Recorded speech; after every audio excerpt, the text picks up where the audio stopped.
Yes, this is John G. Sutton, and welcome to Tales from the Jails.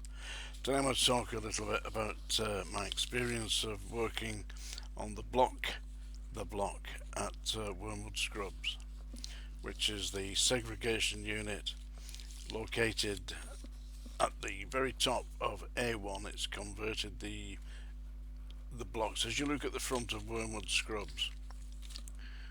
Yeah, the big twin towers, yeah, with the images of Elizabeth Fry and John Howard, the famous prison reformers. Right at the far end is A wing, there's B wing, C wing, and D wing. Yeah, A wing at the top, right at the end. That's where the segregation unit is. And I was working there on and off during 1975, 76, and I'll tell you a little bit about the blog. It had outside of it a confined unit for exercise, which was completely wired in, great big thick wire with razor wire at the top, so you couldn't get into it. The only way into it and out of it was through the two gates, and one led straight in to the into the block itself at the top of A wing. Yeah, and outside, whenever you were exercising prisoners from the block, there was a security guard out there with a dog. So they had German Shepherds, Alsatians, great big things. Right. On the block, they had a very strange character in charge. A huge fella, looked a bit like Hercules or something like that. Great big, one of these. I don't know where they get them from. 6 foot 6 inches tall, great big broad shoulders.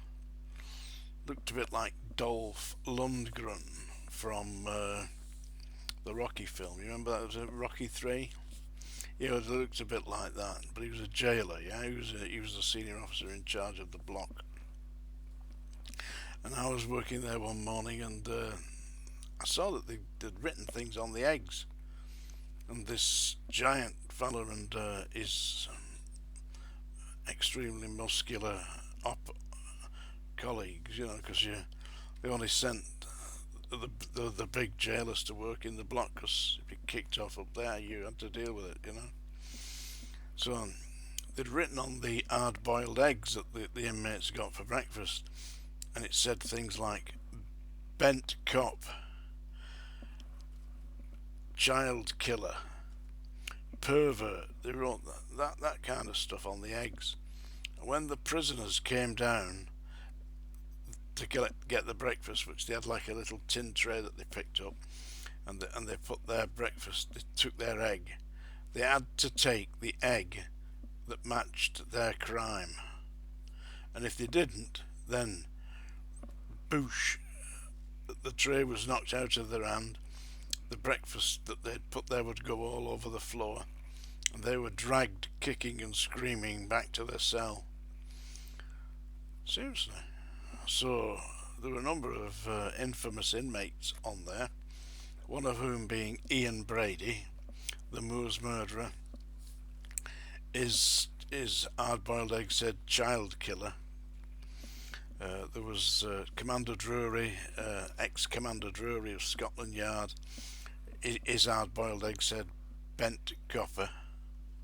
Strange stuff like that. It's a form of cruelty, in my opinion. But that's the way the staff on the block, the segregation unit at Wormwood Scrubs worked, and who's going to question them? You'd be a brave guy to do that. I mean, I did try. Yeah, just get out. Out of this. Flirted you out of there. I was working there one lunchtime. All the staff gone off duty. There's two of us on. There was a senior officer in the office, and there was myself patrolling the segregation unit. And I got called down. We're getting a visitor in. You will not recognize this man. You don't know this man. You will never repeat that you've seen this man. As far as you're concerned, this man is not here, never has been here, and you're not going to repeat anything that you see or hear, nor are you going to go anywhere near this visit while he's taking place. And they brought this guy in who was immaculately dressed. He was dressed in what must have been Savile Row.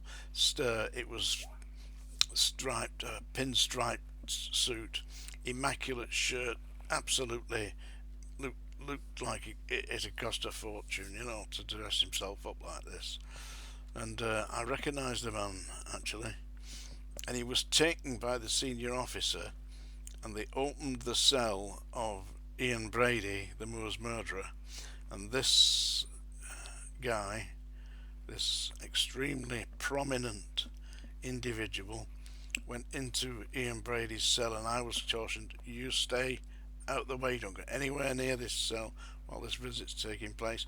Now, what he was doing in that cell with Ian Brady, I don't know, because I couldn't get close enough, Senior officer was watching what I was doing, and I was told to just patrol the other side, stay away from that. Anyway, he was in there about 20 minutes. When he came out, his shirt and collar were undone. He was flushing, sweat on his forehead. He was flushed, and his clothes were in a kind of disarray. I thought, what's this dirty bastard been doing in there with Ian Brady? Seriously. Anyway, I could identify him, but I'm not in the mood for a visit from MI5. Believe me. And don't think I'm joking about MI5, because they are watching. Yeah. Hello, boys. Remember me? Yeah. Anyway, another little story from the segregation unit at the Scrubs. It was New Year's Eve, the eve of 1976, and I was on nights, and it was the block seg unit. And what you did there, you were on your own in there, nobody else, just you, just me, yeah, on my own in the block with all the inmates locked in.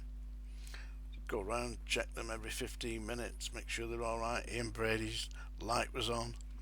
Strange thing with Ian Brady, light was on, sat in his cell staring straight at the Judas hole, that thing. So he knew you were watching him. And he never moved. He just sat there, just staring at it.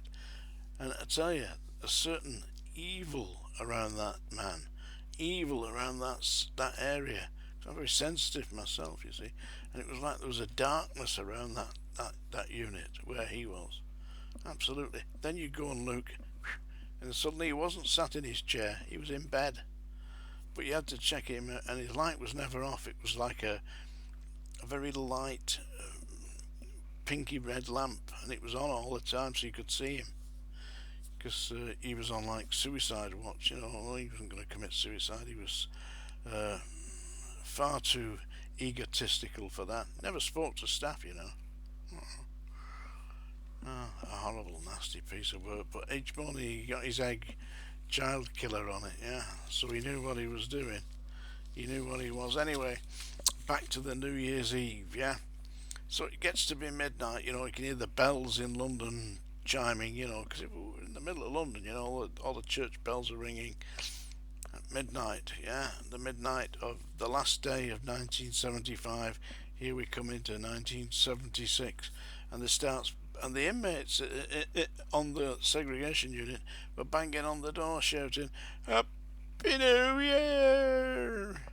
I said, to look at see if they were all right, and then they had cell cards outside the cells, that gave their names and the sentence they were serving. Names of members of I believe they were in the IRA or some terrorist group, and they were shouting Happy New Year, banging on the doors and shouting through the windows. Life times 7, life times 12.